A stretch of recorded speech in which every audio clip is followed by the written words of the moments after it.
It must be felt in the integrity of a public service and in the responsible management of public resources. If the Constitution remains impressive on paper but does not translate into the lived experience of citizens, then our constitutional project remains incomplete. At 16, therefore, perhaps the most useful question is no longer simply whether the architecture created in 2010 was sound. The question is whether we are making the architecture work. The Constitution is only as strong as the institutions that implement it, and those institutions are only as strong as the trust they command from the people. The relationship between our institution must therefore never be reduced to competition over mandate or territory. There will naturally be points of tension within our constitutional democracy. Indeed, institutional checks and balances sometimes require tension, but constitutional tension should be productive and not destructive. Our institutions may disagree, they may scrutinize one another, they may challenge each other's decisions through constitutionally established processes, but they must always remain anchored in the recognition that they are components of the same constitutional republic. Independent, yes, but interdependent. Different mandates, but one constitutional mission. Different institution, but one people, and ultimately one constitution. As Attorney General, I approach this conversation conscious of the distinctive place of the Office of the Attorney General within our constitutional architecture. My role includes advising the government, defending the public interest, supporting the rule of law, and contributing to the continual strengthening of Kenya's legal and institutional framework. That responsibility demands that we protect the space necessary for constitutional institutions to perform their mandates, while also encouraging cooperation, accountability, and fidelity to the Constitution across government. It requires us to recognize a principle that is fundamental to the 2010 Constitution. No institution is above the Constitution, but no constitutional institution should be subjected to the improper control of another. This is the principle of constitutional comity.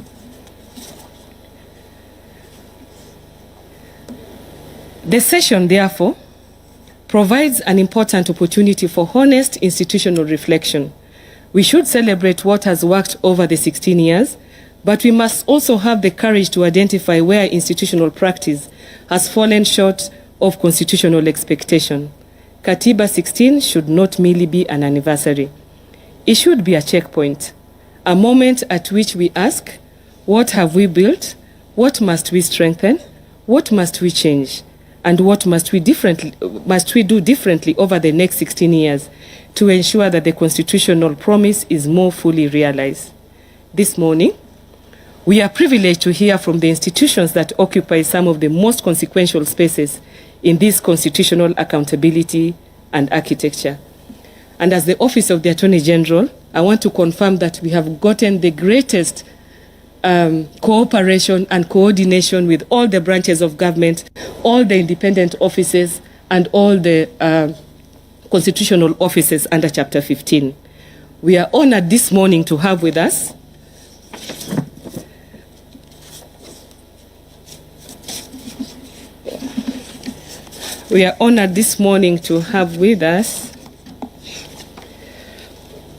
the Auditor General, Nancy Gadungu,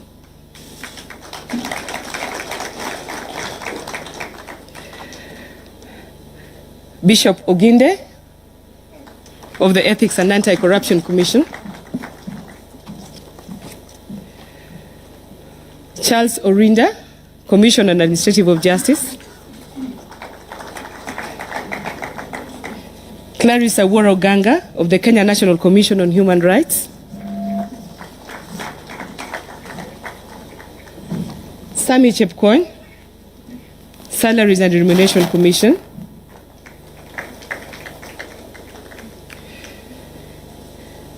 these gentlemen and ladies represent different mandates, but beneath those mandates lies one common constitutional responsibility: to protect the public interest and to ensure that public power remains faithful to the people. I therefore invite them to speak candidly, tell us what is working, tell us where the gaps remain, tell us what threatens institutional effectiveness, tell us where greater interagency cooperation is required. Tell us how we can strengthen our institutions without compromising their independence. And tell us what must be done to ensure that 16 years after promulgation, Kenya continues moving closer to the constitutional republic envisioned by its people in 2010.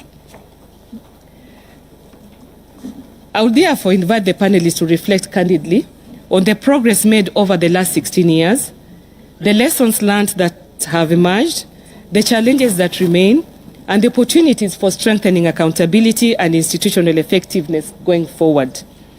Because ultimately, the test of our Constitution will not simply be the beauty of its text, it will be the strength of the institutions it created, the integrity of those entrusted with public power, the accountability of those institutions to the people, and the extent to which every Kenyan can say that promise of the Constitution is becoming a lived reality. With those few remarks, it is now my pleasure to invite our moderator, Eric Latif, to lead us into this discussion.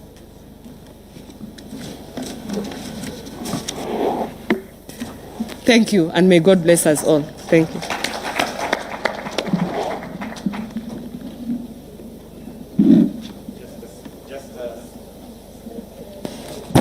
A slight change on the moderator. We'll have Ibrahim Karanja, who's a senior reporter from Nation Media Group, who's going to moderate this session. So Ibrahim, karibu. Please, let's go straight to the Q&A and do that.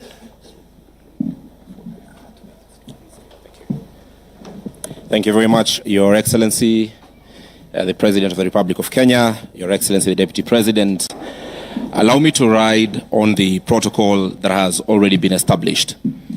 And in this particular session, ladies and gentlemen, we're going to honestly have a conversation about your role, the role of constitutional commissions and independent officers, not only limited to the 5 that are represented here, but all the commissions and independent officers in the country. The President has invited us to reflect about questions, important questions, pertinent questions, and so has the Attorney General. And just to set this, ladies and gentlemen, thank you very much. When you hear about where we are as a country, when, as the Auditor General, year on year, you keep pointing out to the same audit issues from institutions, when, as the EACC, the concern about Kenya, or the concern from Kenyans remain about corruption, when, from the Commission on Administrative Justice, when the concern is about access to information from Kenyans, when your own report states that 72% of complaints that have been raised by Kenyans from the year 2025 is not addressed, when we hear from the Kenya National Commission on Human Rights and talk about a section of Kenyans feeling that the rule of law, constitutionalism, is not being met, and when we go beyond these institutions that are here and speak about things that have come to the public fore, even in recent days,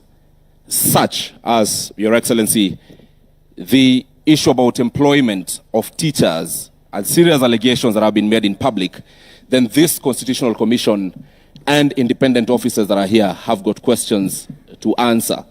Not to softly talk about issues, but honestly reflect about where we are as a country. Let me start with what you all say in your annual reports. There's one thing that will always come out: we have budgetary constraints. Most of the times, we do not have timely disbursement of monies. And the question to all of you, and I will start with you, Auditor General, is when the person in charge of money flow to your institution is a person you are required to hold to account, then does that affect independence? Thank you very much, Your Excellency, distinguished ladies and gentlemen. A very good morning to you.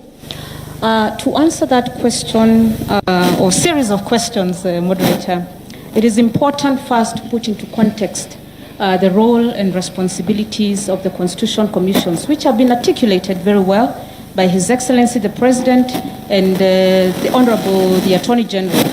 And that is to protect the sovereignty of the people, to secure the observance of democratic values and principles by all state organs, and to promote constitutionalism. It would be remiss of us to go straight into the challenges. It is important first to give a report card to the citizens on what have we achieved, how have we worked well with government, what remains to be done, and how do we agree on the way forward collectively. And there are various achievements that have been made across the board. We have looked at our assessment against 7 key pillars under Article 10 of the Constitution on the national values and principles of governance. Very, very key in constitutionalism. One is anchoring constitutionalism and the rule of law, strengthening public finance and fiscal discipline, advancing democratic electoral and security sector governance, combating corruption and enforcing integrity, promoting equity, cohesion and land justice, and equitable access to essential public services. And these have been addressed by His Excellency the President. They've also been addressed as the roles and responsibilities of constitutional commissions and independent offices.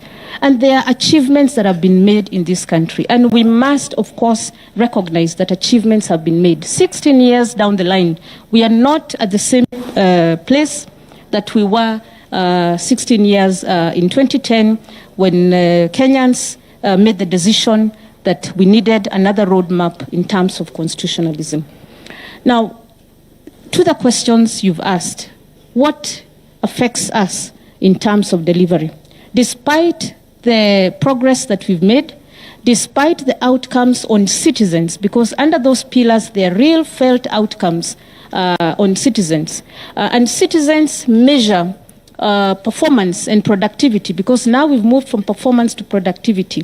They measure it on their own living, felt experiences, not on what they hear has happened in other areas or for other people or in other towns. They ask themselves, yes, we have had these statistics, we have had these issues being raised at national level. How has it translated into an outcome, into a result in my life?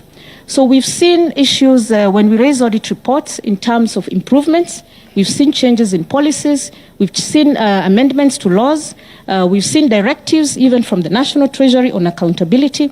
And that is progress, because it means whereas previously funds may have been misused or misallocated, or there was outright theft, then the Constitution Commissions, based on their mandate, whether to audit, whether to control the budget, whether to go after the criminal elements who are, where there is corruption or who are stealing, or whether to adjudicate cases of mismanagement of public resources. We have seen results. You have seen results. Nancy, my question to you is, when the person controlling the purse is a person you are required or have mandate over constitutionally, leave alone the allocation of monies by Parliament, there is the disbursement of funds which you keep citing in your reports is delayed.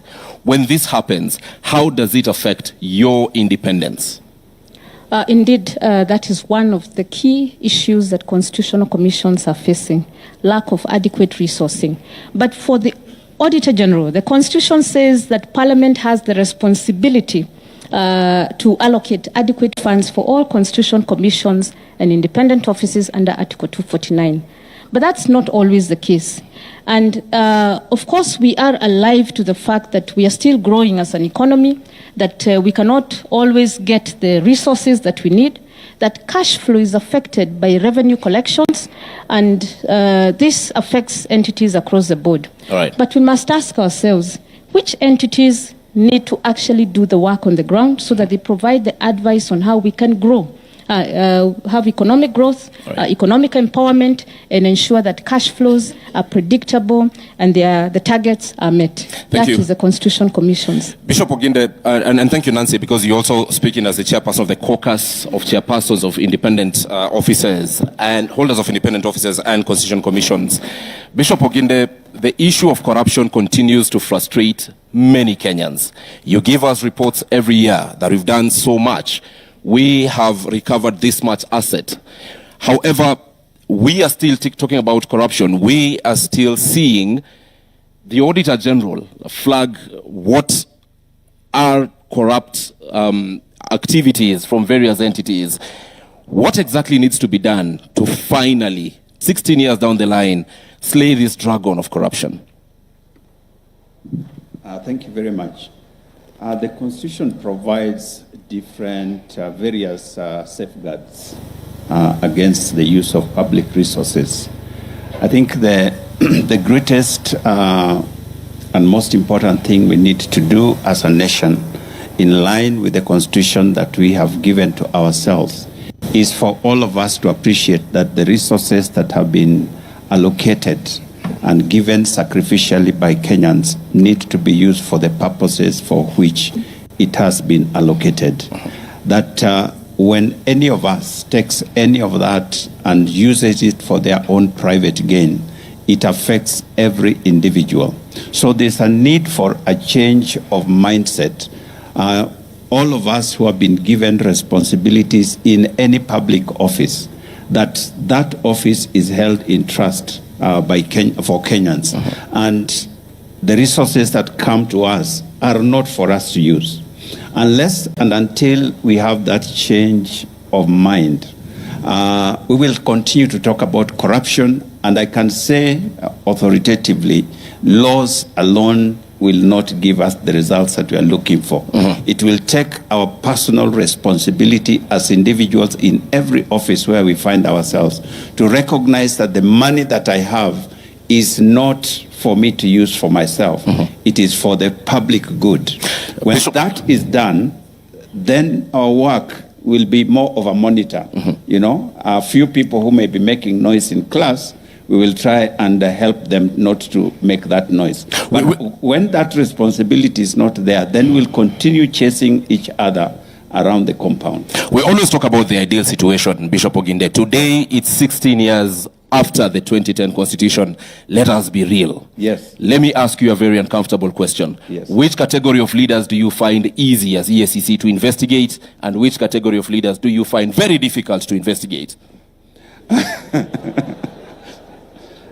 I don't think there is any category that is easy or difficult, because corruption is a very personal thing. Now, to answer your question more directly, any person who is in office and is being investigated within the same office where they are leaders, it becomes very difficult, because those people can interfere with the evidence that we need. Those people can make sure that we don't get the documents that we need. That person can deal with any person who wants to be a witness to what has happened. So any person who is in office that we are at the same time investigating, it becomes very difficult. Whether they are at the lower level or at the highest level. At that point, those persons holding office are seated here today. Yes. His Excellency the President, the Deputy President, Cabinet Secretaries, Governors are seated here today. Right. What would you tell them that we need or they need to stop doing so that it's easy for you? Very simple question. Speak to them directly. I think I have already said. The first thing to each and every one of us sitting here, including those who are here on the platform, we must recognize that the resources in our hands are not ours to use for personal gain. That's where it starts. If each one of us were to do that, our work will be very easy. All right. Now, secondly, our constitutional commissions are not just EACC. Our constitutional commissions are mandated by the Constitution to do the work that they're supposed to do. We have seen situations where we are going to investigate or try to find out information from an individual, all of us seated in this room. And some of us, His Excellency has just said, we must honor and respect the Constitution. So if we are called upon to respond to any constitutional commission or independent office, let's take it that the Constitution is the one inviting you. It's not Oginde. It's not Gadungu. It's not, it is the Constitution in calling you. We have seen situations where we are defying the constitutional mandates that have been given to us, right, and that undermines our work. That undermines your work. We'll be coming back to you because you will all agree with me that we have seen what I would call public relations from the Ethics and Anti-Corruption Commission. Very grand arrests, media presence. Then after that, many people would ask, then what next? And those are the questions we'll be coming to you to answer. But let me get to the Commission on Administrative Justice. A report you released just 2 days ago says 72% of complaints against institutions from the year 2025 have not been addressed. If I get to the specific numbers, 630 complaints from 2025, then we talk about, rather 813 complaints, 228 only have been solved, and 579 are pending. What does this mean?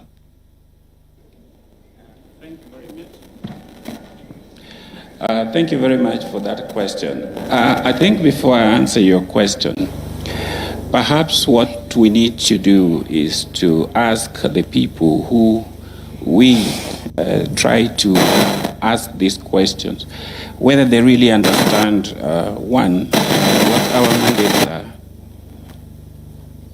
Thank you. We will change the mic for you.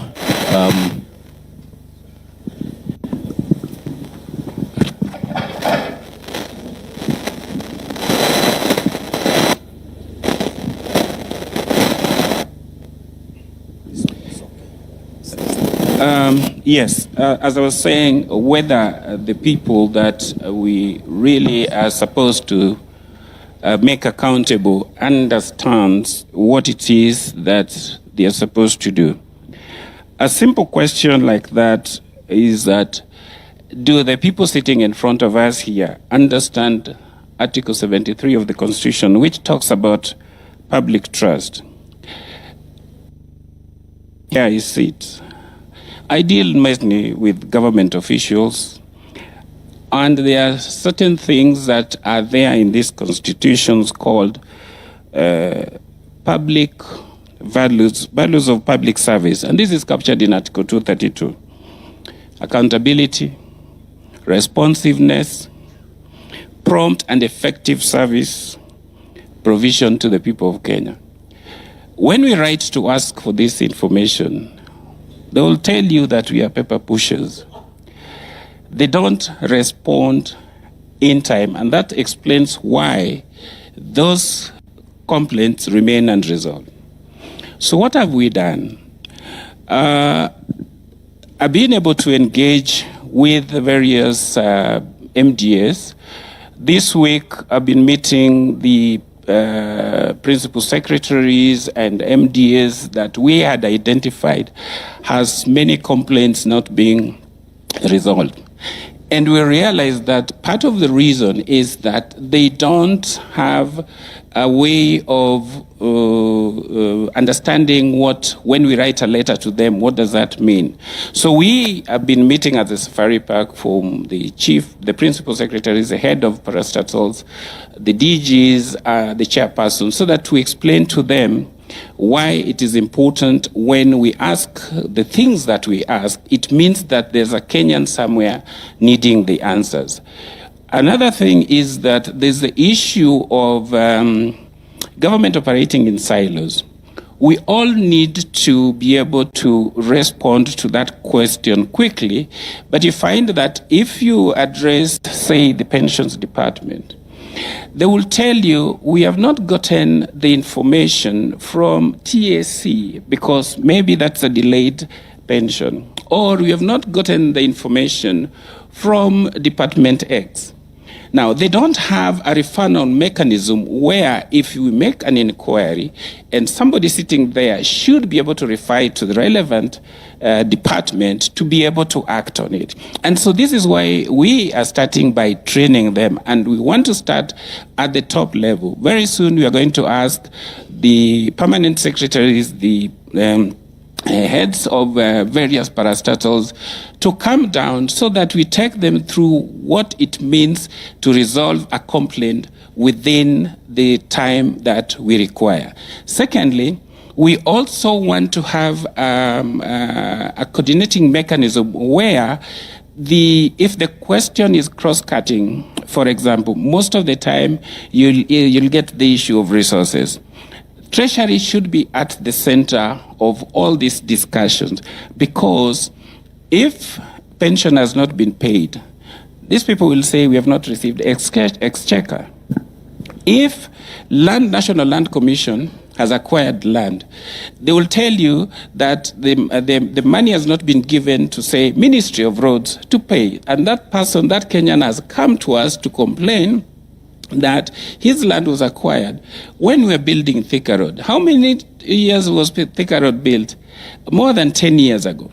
But you find that there is that problem that the ministry and the treasury and the authority are not speaking together. Let's speak to what the issue actually is.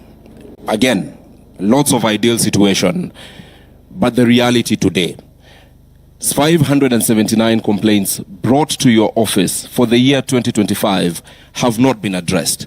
Your mandate surely cannot just end at communicating to the respective entities.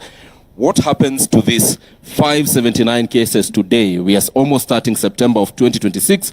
By end of this year, more complaints will be coming to you. So actionable things done or that you can do beyond telling this crowd what the ideal situation ought to be?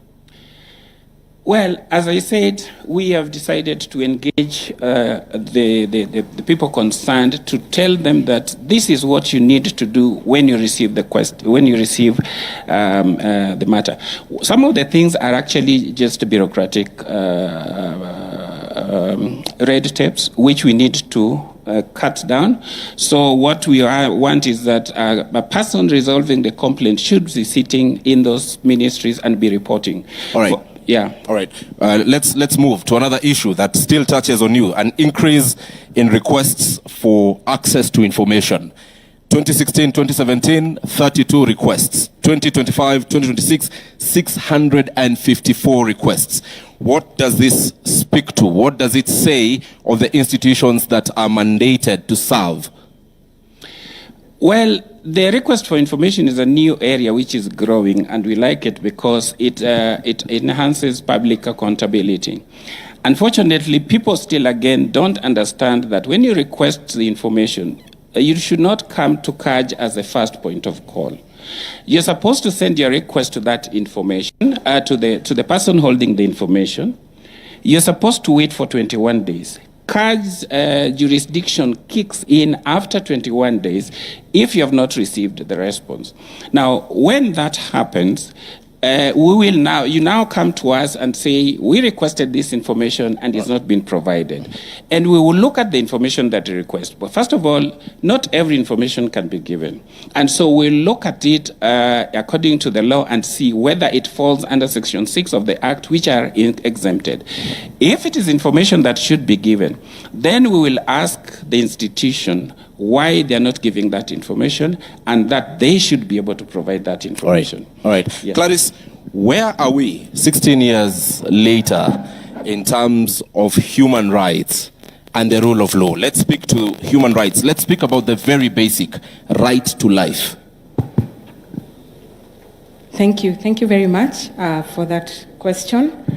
Allow me to, first of all, just speak to one of the biggest achievements of the 2010 Constitution, and to say that the issue of human rights has been the biggest beneficiary of the 2010 Constitution.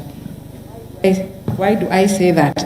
I say that because the language, you'll find that the language that has now been adopted, if you look at issues governance, issues development, human rights has become part and parcel of the language that we are using in Kenya. You'll also find that issues human rights are no longer, just an issue for human rights lawyers and for human rights activists. It's an issue that cuts across. And I'll just take you as an example. If you listened carefully to the speech by His Excellency, I think 90% of it spoke to issues human rights. And that has been the transformation of the new constitution. If there's any language that Kenyans now understand fully, is the issue of human rights. Everything is viewed from the lens of human rights. So we must give it to the 2010 Constitution that it has transformed even the relationship between citizens and the state, where now the state is required to look at everything that they do from a human rights perspective.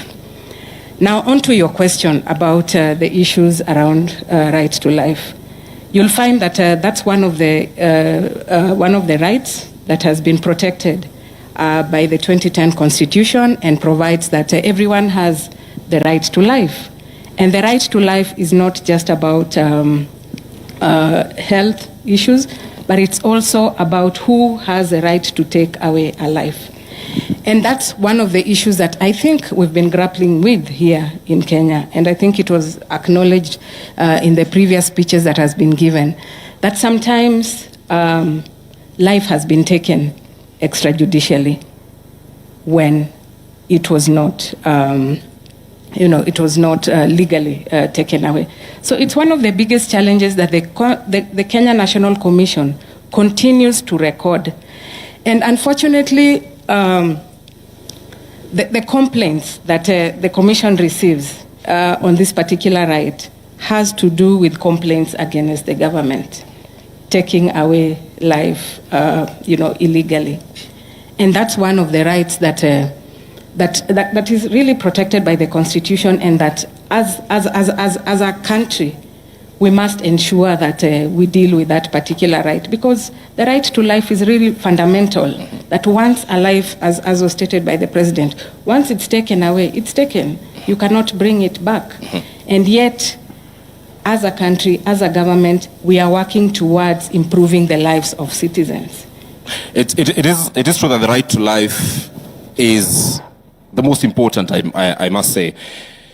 However, the question, and you have pointed out, that most of the times when KNCHR receives complaints about violation of this particular right, the blame falls squarely on the government. And we have seen actions by the government, for instance, on those people who were injured and those who died from previous protests. Compensation is currently ongoing. However, there is a question about not just compensation, but justice. If it touches on police officers, there is an officer who pulled the trigger.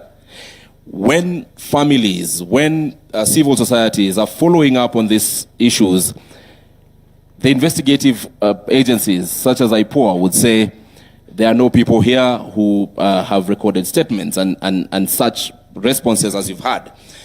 Then the question by many Kenyans becomes, beyond compensation, what is the KNCHR doing to ensure that we walk towards justice?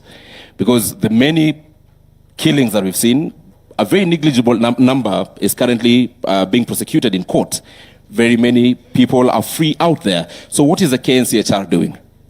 Thank you very much. I think back to your question about accountability and issues around redress for human rights violations. It's important to note that compensation and reparations is just one facet of accountability and redress. And mainly, if you look at issues around reparations and compensation, they look at cases where the threshold for prosecution is quite low, and hence that direction of compensation and reparations. If you look at the cases that go to court, our courts require a very high threshold to prove a case. And you'll find that sometimes that's where our cases fail. You can only take a case to court that has evidence, that has witnesses, that meets a certain threshold. And that's where many of the cases fail. And that calls for reflection. Let me take this conversation to the Salaries and Remuneration Commission. Today, I'll give you very live examples that many Kenyans perhaps expected during the promulgation of the Constitution are issues we would not be dealing with 16 years later. Some counties are having healthcare workers on strike. Why? Because of remuneration and because of related issues.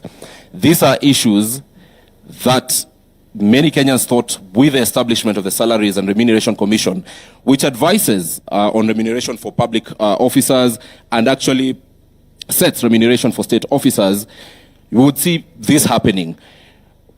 Where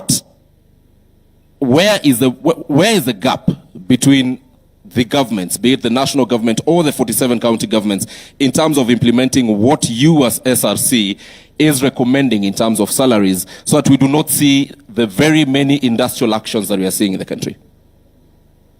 Thank you for that question. First of all, I think I want to clarify that all levels and arms of government have been very, very cooperative with the SRC, at least during my time, in implementing the policy advisories that SRC have issued, both at national, county levels, judiciary, parliament, and the executive. So they have been compliant. The small gap you see that is still causing a bit of industrial issues is there are some policy and legislative gaps around remuneration, especially around collective bargaining. And we think, arising from the resolutions of the productivity conference that was concluded in June, we are accelerating those policy and legislative issues so that we close that gap. For example, let me give you an example. The way we negotiate CBS right now does not take into account the element of productivity. It assumes that the government always has all this money to pay people. But sometimes the fiscal space is tight. But we have already promised people that we are going to pay you like this, and like the industrial action that you are seeing now in the nurses, dates way back to 2017. You see? Once we tighten the policy and legislative framework around collective bargaining and the generally how we compensate public officers and state officers, I think that will be a thing of the past, I assure you. All right, let me take this to the Attorney General, Dorcas Odor, before I do another round of questions. Then I'll come to you for very few questions, perhaps 4 of them maximum, from any of you, touching on constitutional commissions and independent offices. But, AG, let me talk to you about encroachment. Last year at a forum like this, when the then chairperson of the caucus of chairpersons of constitutional commissions and holders of independent offices spoke here, he mentioned of the various challenges they were undergoing. One was funding, which we've already addressed, and the second one was encroachment. This encroachment, most of the times, comes from the other arms of government, and particularly the executive. I will invite you to respectfully look at claims made in public just a couple of days ago about employment of teachers and it being done by political players, members of parliament. And these are allegations that came from a very high office, the office of the Speaker of the National Assembly. As Attorney General, where does this place constitutionalism in a government you advise? As far as I am concerned, all people employed by government, state officers and public officers are bound by law. And when we talk about the rule of law, it means that when you are exercising your power, you must identify the source of that power. Have we ever asked ourselves that how come sometimes there is no problem at all, but when there is change of leadership of an institution or an agency, all of a sudden there is a problem? Is it the problem of the people who are leading those institutions? When they come to us for advice, we go back to the Constitution because our client is actually the government, not an individual. And we protect policies and the laws, and we advise. Just as you saw it in the paper, we also saw it. Nobody has come to us, has complained to us, or has come to us for interpretation. Kenya is a country that is over-legislated. The problem is, how are we implementing the laws? Where does policy and law meet the ground? And when it meets the ground, it meets individuals with perspectives and attitudes. And it is how they exercise that power that causes confusion. Otherwise, at the top level, we are very clear. Our mandates are very clear. And we are always being asked, how does your core mandate meet the ordinary life? And everybody has been given an opportunity and a space to exercise their core mandate. So when individuals have their perspective and they want to be a bottleneck, that is a different story. So we wait for them when they come officially, and then we advise. All right, Nancy, as chair of this... And let me tell you, you will wonder that at the Office of the Attorney General, we are registering almost 60 churches. 60. Tell us about it. You will also wonder that out of those churches, every time they have elections, they disagree. And elections in churches are more brutal, sometimes fatal. They are very violent, and they still come to us to advise. And these are the same people you meet in offices. Until now, we were asking ourselves if the Office of the Attorney General is now litigating between churches when it comes to elections. What about civic election where all these churches come together? Even among the Muslims now, they are fighting about offices and money. Some churches, not all of them. So this is to show the character of the people that we are leading. It is not